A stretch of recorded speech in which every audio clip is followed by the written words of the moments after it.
ግድሜ ርዕስ ግዕዝ አንማርም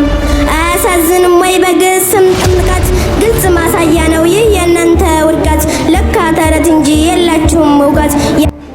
የኦርቶዶክስ ትላልቅ አባቶችም ግዕዝና አረብኛ ይናገራሉ ይባላል ለዛ ይመስለኛል ነጃሺም ሳይቸገሩ የተናገሩት ያኔ አረብኛ መቻል ብዙ ችግር ያለው አልመሰለኝም የተንቆል አለቃ የሴራ ቀማሪ አንፈልግም ጭራሽ ቄስ አስተማሪ አንፈልግም ጭራሽ ቄስ አስተማሪ ደብተራና ጠንቋይ ቀሲስም ዘማሪ ስልጣን ተገን አርገህ ምንም ብታዘግም ተገደም መጠመቅ ፈጽሞ አንፈልግም ይሄ ጥጋባ ከክርስትና ሃይማኖት ጋር ምን አገናኘው አረብኛም ለዛ እኮ ቢስሚላህ የምንለውን ወይም አሰላም አለይኩም የምንለውን የሃይማኖት ጉዳይ ነው ካልነው እኮ መተርጎም ቀላል ነው ግን ያ አይደለም እንደ አረብኛም ቋንቋው ይሄኛውን መጠቀም ይቻላል ምንም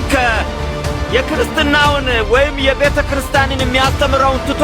ደናደር እንደምን እወድሃለሁ የሚለው ለምን አይደምድም ምን ማለት ነው ግዕዝ በሃይማኖት ብቻ መጣ እኛ የአረብኛ ቋንቋ ጀነት ያስገባል እንል የለ እንዴ አላህ ፊት በአረብኛ ቋንቋ ነው የምንጠየቀው እንል የለ ለምን ወንጀል አልሆነም አያችሁ ይሄ የእስላም ጥያቄ አይደለም አንዘሴማስ ዛት ላንጉዌጅስ የመለመኛ ፈረንሳይኛ ቻይንኛ ግራ ያጋባን የሀገራችን ሀብት የሆነውን ምስጥራዊ የሆነውን ግዕዝ ጀርመንና አሜሪካኖች በ$5 እያስከፈሉ እያስተማሩ ዛሬ እኛ ሀገር ላይ እንዴት ነው ወንጀል የሚሆነው ለምንድነው ምሁር ከሆኑ ጀርመኖችና አሜሪካኖች ማን ነው የፈቀደላችሁ ተብሎ ማይጠየቀው የኛ ሀብት እኮ ነው ይሄ ነው ስለዚህ ሀብታችን ነው ግዕዝ ኩራታችን ነው የሁላችን ነው ዓለም ለምንድነው ጀርመን ለምንድነው ግዕዝ ቋንቋን በባችለር በማስትሬት የምታስተምረው የዘረፉን የግዕዝ ቋንቋዎች ያሉበትን ምሁሮች የጻፉትን እስካሁን አልታወቀም ከዚህ አንፃር ነውና ቀጥሎ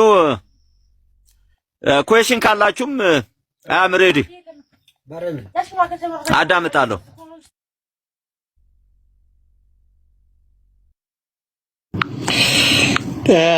የቤተ ክርስቲያን የተሰበሰበ ምጽዋት የተሰበሰበ ገንዘብ ሐጂ ቤት አስቀምጡ ተብሎ የሚሰጥበት ታሪክ ተቋጥሮ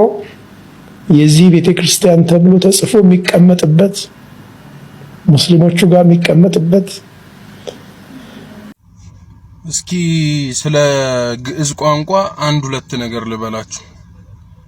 ሰሞኑን አማራ ክልል ላይ የግዕዝ ቋንቋ በትምህርት ደረጃ ይሰጥ ሲባል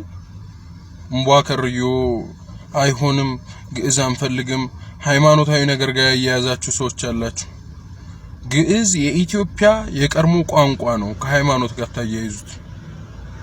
ቋንቋ ነው ምን ችግር አለው ብንማረው እኔ ግዕዝ ትንሽ ሞከር አድርጌያለሁ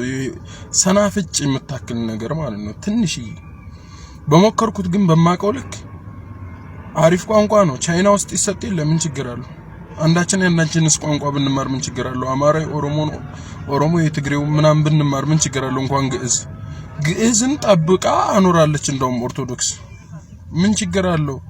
እስኪ ከጥላቻው ወጡ ክፋት ሁሌ